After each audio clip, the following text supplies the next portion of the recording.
fresh ke engineer boleh dapat 6,000 tak untuk gaji dia? Ini syarikat dia, My Storage.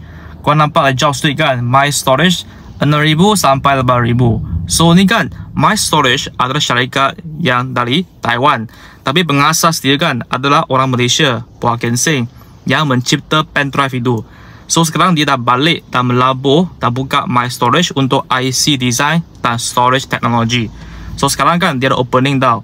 Dan paling penting, kalau korang nak info pasal kerja ini atau syarikat ini, boleh pergi fair ini. Okay, bulan depan ada fair tau.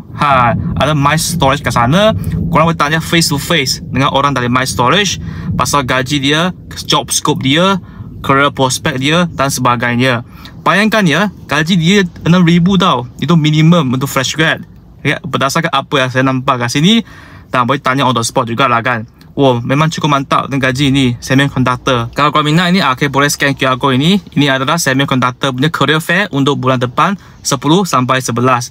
Pastikan korang daftar dengan percuma dan masuk, tanya je kalau boleh dapat kerja. Alright, pastikan korang dapat kerja dalam semiconductor kalau minat lah kan. So check it out.